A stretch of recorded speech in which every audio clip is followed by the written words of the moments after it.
Bismillahirrahmanirrahim. Assalamualaikum warahmatullahi wabarakatuh.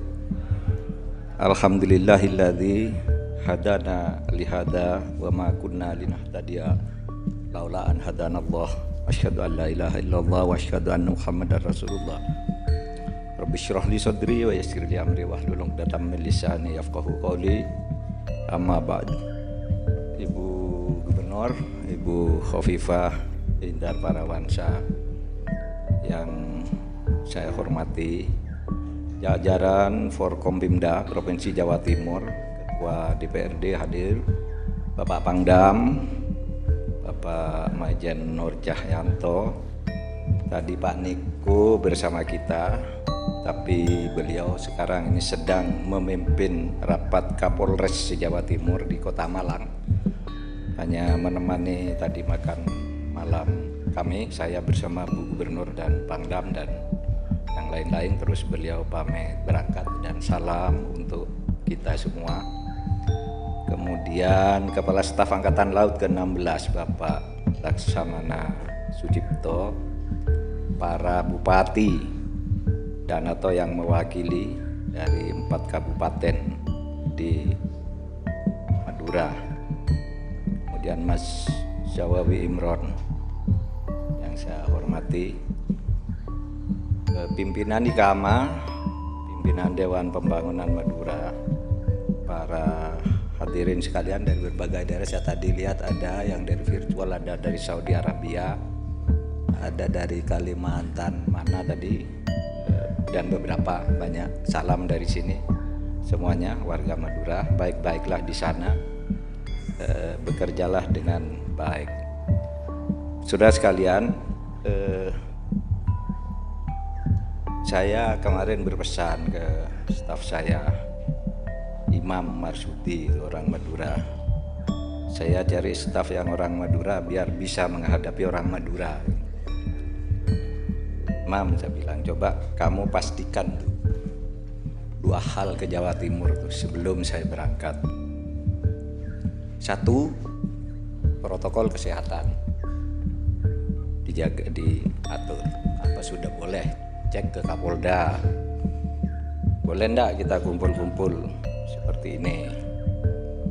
Yang kedua, acaranya bagaimana? Kalau acara kenegaraan itu jam 9 paling lama udah selesai. Sudah Pak, udah beres semua. Sekarang udah jam 10. Tapi begini Bu, Ibu kan orang Jawa Timur. Di Madura itu biasanya kalau ada kumpul-kumpul itu ngundang jam 8, jam 11 baru kumpul. Jam 12 mulai ngaji, subuh baru selesai. Madura. Sekarang masih jam 10, tidak apa-apa, kita nanti berhenti jam 3 lah, menjelang pagi. Saudara Bu Khofifah ini teman saya lama, sejak zaman reformasi. Saya kira kalau pemain-pemain politik, aktor-aktor politik dan pemerintahan yang ada sekarang itu kalau dihitung taruhlah 10% yang terpanjang itu saya dan Bu Khofifah masuk. Nah Bu Khofifah itu sejak awal atau menjelang reformasi sudah di Jakarta terus tidak berhenti sampai sekarang. Saya juga 99 reformasi, sesudah pemilu di Jakarta sampai sekarang belum pulang, masih di Jakarta terus. Oleh sebab itu saya pernah di DPR bersama beliau, ruangannya bersebelahan. Lalu sekarang kita berbagi tugas dulu. Saya di Jakarta, Bu Khofifah Jawa Timur, besok Bu Khofifah ke Jakarta lagi, mudah-mudahan. Karena usianya masih mungkin, ya mudah-mudahan terus berkontribusi kepada bangsa dan negara ini. Nah saudara sekalian, saya tadi bercerita kalau orang Madura itu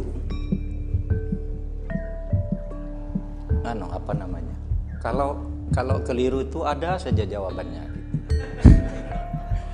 Saya tadi berbisik ke Bu Khofifah tuh, kan ada tarian orang Madura pemberani, tekun, rajin, disiplin katanya.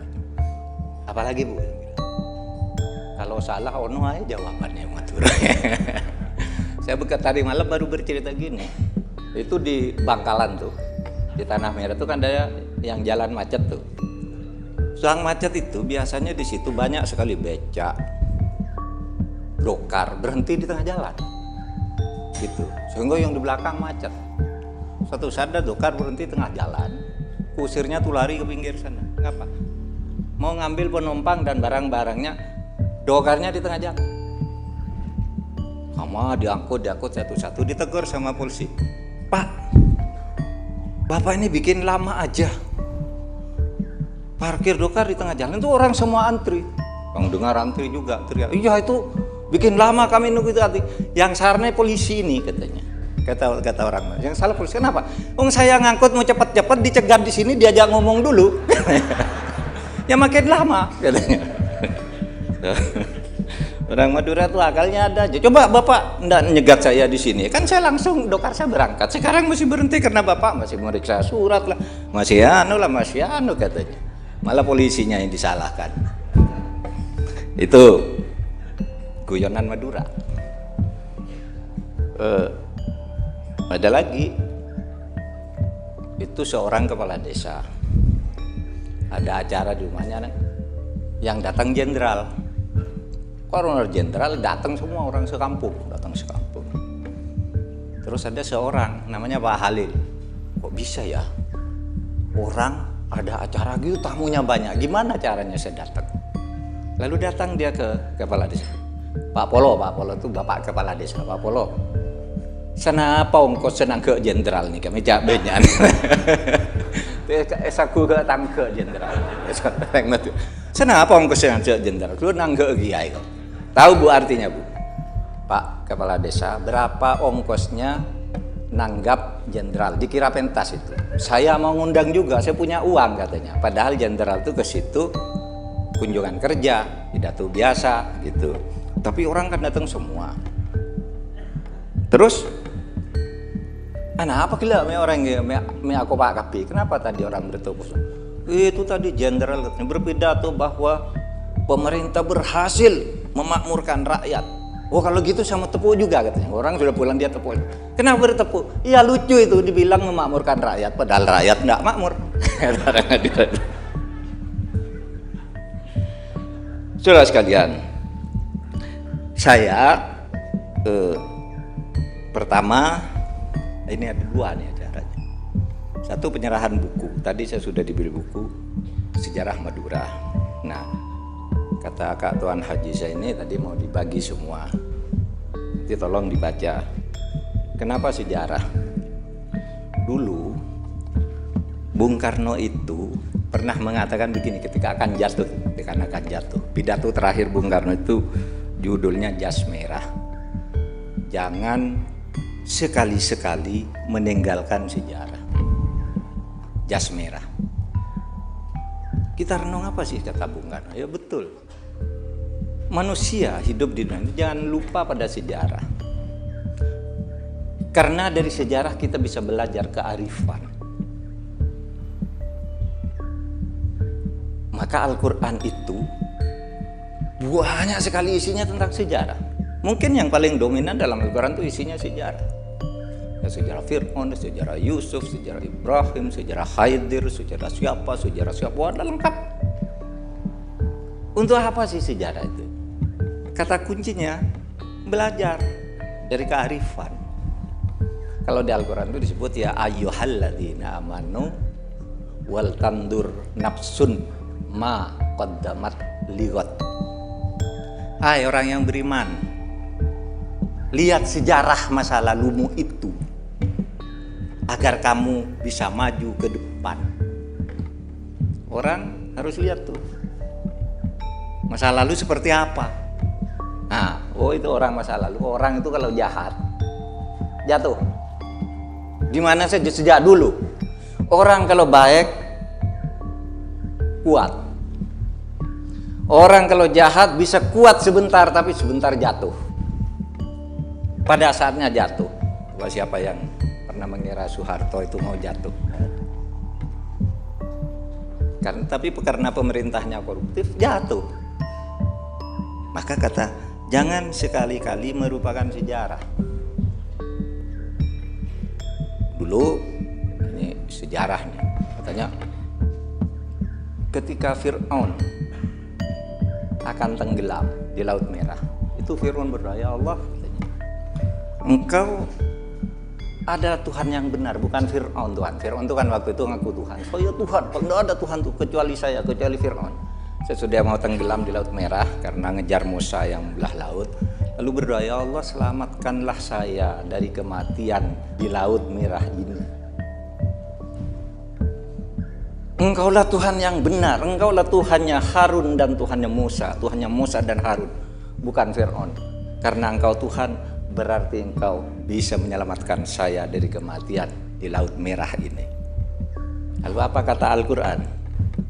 Fal yauma nunajjika bibadanika litakuna liman khalfaka ayat. Baik, Fir'aun, saya selamatkan sekarang badanmu. Nunajjika bibadanika litakuna liman khalfaka ayat, agar menjadi bukti sejarah kelak bahwa orang seperti kamu itu akan menerima akibatnya sendiri. Fanduru kaifa kana aqibatud dzalimin, kaifa kana aqibatul mukadzibin, dan seterusnya. Sudah, Fir'aun mati. Loh, kok mati? Katanya diselamatkan. Saudara, baru di abad ke-19 tubuh Fir'aun itu masih ada sampai sekarang. Yang sekolah di Mesir, yang pernah ke Mesir, pernah datang ke Museum Tahrir, disitulah Fir'aun itu ada. Artinya badannya masih ada agar orang yang ngeliat, oh ini orang jahat ini hanya jadi seperti ini. Oleh sebab itu sejarah nih ya, sejarah. Saudara, supaya dihayati dalam pengertian seperti itu. Kayak belajar sejarah dulu, tokoh-tokoh Madura tuh apa yang dikerjakan, siapa yang jahat, siapa yang baik, apa hasilnya, apa karyanya bagi bangsa ini.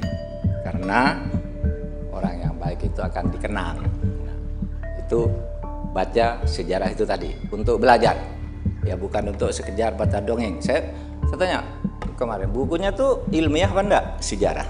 Ya tadi sudah disebut itu ahli sejarah yang nulis. Karena di Madura itu kan banyak sejarah campur-campur dongeng. Jangan-jangan yang dongeng itu yang ditulis. Ada perahu terbang lah, ada orang jawab dari kuburan bisa berbicara lah gitu. Ya, itu bisa dongeng, ya bisa tidak, tapi tidak bisa diverifikasi. Kalau di dalam sejarah, ya sejarah bahwa ada cerita seperti itu, tapi apakah itu benar apa tidak? Nah seperti itu. Kalau sejarah itu objektif, bisa diverifikasi, ada situsnya. Kemudian apa? Kalau yang baru-baru ada tertulis dan sebagainya. Nanti kita pelajari sejarah itu. Itu pengantar saya tentang sejarah. Yang kedua, halal bihalal. Sudah semua kita halal bihalal. Halal bihalal itu artinya membersihkan diri, saling menghalalkan. Halalun bihalalin, al halal bil halal. Saling membersihkan. Minta maaf lahir batin itu karena puasa kita udah selesai. Lalu kembali ke fitrah, kembali ke asal kejadian. Nah, saya tidak bicara kembali ke fitrah kita sebagai orang. Karena kalau fitrah kita sebagai orang, kita udah diceramai terus nih tiap hari. Idul Fitri, kamu suci kembali, kamu enggak. Saya ngajak kita, mari kita berfitrah sebagai bangsa dan negara. Memfitrahkan kembali Indonesia. Kalau memfitrahkan kembali Mahfud, itu sudah berusaha. Memfitrahkan kembali Pak Sucipto, sudah saling minta maaf, sudah puasa. Bu Khofifah sudah fitrah. Tapi bagaimana Indonesia? Sudah fitrah belum? Sudah. Fitrah itu artinya kembali ke asal. Ke asal kejadian. Nah, kalau memfitrahkan Indonesia itu kembali aja. Asal kejadian Indonesia itu apa? Asal kejadian manusia itu suci. Kullu mauludin yuladu alal fitrah. Manusia itu suci. Dan ketika di alam arwah dulu, kita sudah mengatakan saya beriman kepada Allah. Qalu bala alastu bi rabbikum, kata Allah. Qalu bala syahidna. Saya kan Tuhanmu kan, kata Allah. Ya, saya menyaksikan kau Tuhan yang Maha Kuasa. Itu kita sudah mengatakan itu, dan fitrah kemarin sudah memperbaiki fitrah itu. Dan kita sudah membersihkan dosa karena berpuasa. Sekarang mari kembalikan Indonesia. Apa asal Indonesia? Asal Indonesia itu, saudara, yang harus kita fitrahkan itu kebersatuan. Kebersatuan membangun bangsa ini di dalam berbagai perbedaan. Indonesia itu dulu merdeka karena kita bersatu. Coba sebelum bersatu mana bisa merdeka? Tidak bisa. Dulu Jawa berperang sendiri, Aceh sendiri, Antasari sendiri, Sisingamangaraja sendiri di yang di Padang itu, Imam Bonjol sendiri, semua sendiri, Ambon sendiri, tidak merdeka. Tapi ketika kita, kenapa sih kita gagal? Oh, kita bersatu. Lahirlah Negara Kesatuan Republik Indonesia. Inilah fitrahnya. Akte kelahiran bangsa Indonesia itu adalah pembukaan Undang-Undang Dasar. Bahwa kita merdeka bersatu, berdaulat, adil, makmur. Itu fitrahnya. Itu cita-citanya. Saudara, merdeka itu ada jembatan emas, kata Bung Karno. Untuk apa jembatan emas? Menuju negara adil, makmur, baldatun, thayyibatun, wa rabbun ghafur. Kapan itu akan terjadi? Menurut program pemerintah berdasarkan peraturan Presiden nomor 16 tahun 2010 yang diperbarui dengan Perpres nomor 22 tahun 2018. Indonesia emas itu akan dicapai nanti pada tahun 2045. 100 tahun sesudah Indonesia akan menjadi negara yang merdeka, bersatu, berdaulat, adil, makmur. Kok bisa, Pak? Ya itu hitungannya. Coba sekarang pelajari studi-studi internasional. Saya beberapa kali B2G tentang lingkungan strategis internasional. Pernah dengan Pak Sucipto juga, dengan Pak Pabri dan sebagainya. Itu hitungannya tahun 2045 itu kita tuh sudah Indonesia emas. Artinya apa? Pendapatan per kapita itu sudah mencapai 29.500 dolar per kepala 2045. Angka partisipasi pendidikan sampai SLA 74%. Lulusan perguruan tinggi 60%. Hutan sudah dikelola sendiri, tambang-tambang sudah diurus sendiri. Kita sudah akan punya perguruan tinggi sekian, punya dokter spesialis paru-paru sekian, spesialis jantung. Saya udah dihitung semua tahun 2045. Indonesia emas. Indonesia emas. Kalau kita memfitrahkan Indonesia seperti tadi, bersatu. Nah sekarang gangguan terhadap kebersatuan itu banyak muncul karena persaingan politik sesaat, kebutuhan jangka pendek, kebencian yang berlebihan,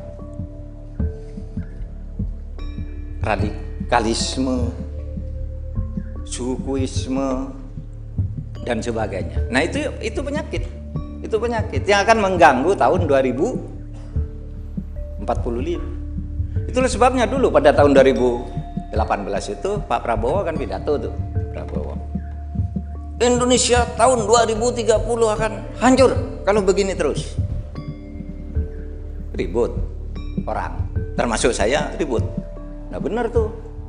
Ini berdasar studi McKinsey dan PricewaterhouseCoopers. Itu Indonesia itu pada tahun 2012 itu menjadi kekuatan ekonomi ke-15 di dunia, dan pada tahun 2030 itu akan menjadi negara besar ke-7 atau ke-6.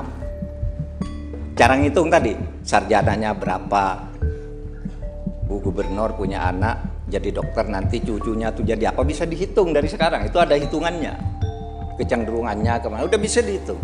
Tapi kata Pak Prabowo, wah itu bubar tuh 2030 kalau pemerintahan seperti sekarang, ribut. Saya bilang enggak, PricewaterhouseCoopers enggak. Tapi saudara, Pak Prabowo tuh bisa benar. Indonesia bisa bubar sebelum tahun 2045 manakala kita ini mengabaikan kebersatuan dan kebersamaan kita. Kita melanggengkan permusuhan, membuat berita-berita fitnah, hoax. Bisa habis. Bisa tidak sampai 2030. Oleh sebab itu, meskipun pidatonya Pak Prabowo itu diambil dari sebuah novel yang judulnya Ghost Fleet, Barisan Hantu,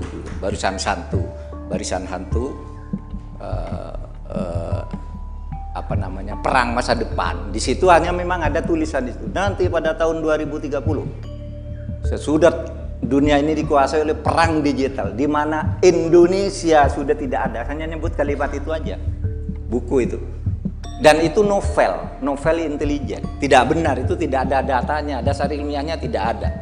Tetapi kalau kita suka melanggar hukum, melanggar kebersatuan dan komitmen kita sebagai bangsa, tidak berfitrah sebagai bangsa. Fitrah itu asal kejadian kita, kebersatuan itu, maka tidak sampai 2045. Nah inilah tugas kita semua. Negara Indonesia merdeka atas berkat rahmat Allah. Merdeka atas berkat rahmat Allah.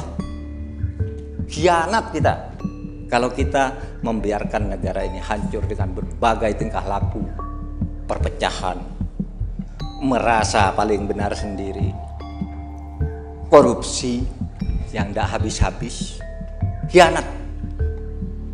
Karena gini, saya sering kita gini, bagaimana sebuah negara itu bisa hancur? Saya katakan minimal ada 2 negara itu hancur. Satu karena polarisasi ideologi, di mana ideologi yang disepakati itu dirongrong, lalu tidak mau bersatu lagi, pecah di mana-mana. Saya mencontohkan India dan Pakistan itu pecah karena India mau menjadi negara persatuan sesudah mau merdeka dari Hindia Inggris pada tahun 47. Kita merdeka dari Hindia Belanda. India, Hindustan itu memerdeka dari Hindia Inggris. Silakan kamu merdeka. Kata Mahatma Gandhi, kita merdeka dengan negara demokrasi, bersatu kita dalam perbedaan, tapi pecah. Karena apa? Pakistan bilang, saya tidak mau ikut India. India itu Hindu, kami Islam. Berdirilah negara Pakistan, pecah. Sekarang di India perang antar agama masih sering. Sekarang orang pakai jilbab dikejar-kejar di sana. Perang perbatasan antara Pakistan dan India masih berlangsung. Nah, itu tahun 47. Kita enggak. Kita bersatu. Kamu agama apa? Yuk bersatu nih, dirikan negara ini. Apa? Kemana? Qul ta'alau ila kalimatin sawa. Mencari nih titik-titik yang sama itu, mari ketemu kita. Ketemu di titik yang sama. Apa titik yang sama itu? Negara Kesatuan Republik Indonesia berdasar Pancasila, di mana seluruh agama dilindungi. Itu yang kita bangun. Pakistan berdiri tahun 47. Tahun 71 Syekh Mujibur Rahman dari Bangladesh, Pakistan, kamu sombong banget kamu. Kami negara bagian Pakistan yang dulu bilang kami miskin. Kamu tidak memperhatikan kami, saya merdeka. Merdekalah Bangladesh pada tahun 71 karena ketidakadilan dari pemerintah Pakistan terhadap orang Bangladesh, pecah. Maka saya katakan proses pecahnya satu bangsa itu, kalau dilihat dari sudut hukum, itu ada 2 tadi, pergesekan ideologi seperti Pakistan dan India, itu ideologis antara Islam lawan Hindu. Lalu pergeseran keadilan antara Pakistan dan Bangladesh.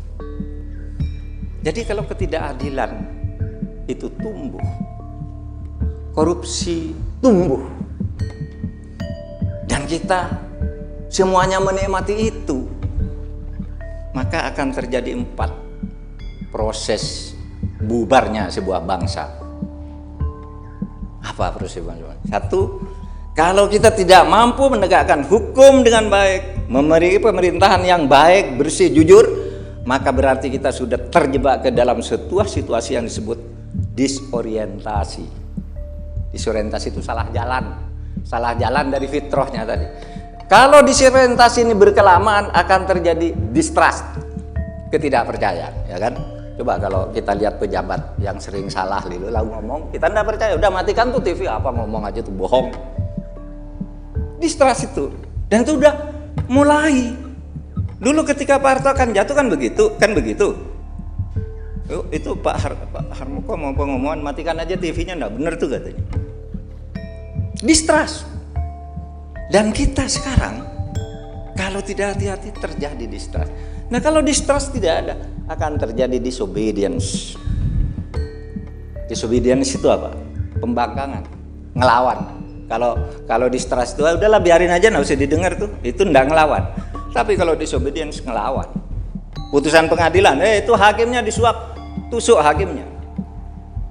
Hakimnya disuap, mau eksekusi, lawan semua. Masa dilawan, polisinya diusir. Disobedience. Nah, kalau disobedience terus berkembang, disintegrasi. Nah, di situ kita tidak bisa mundur kalau sudah disintegrasi. Mau balik lagi udah susah.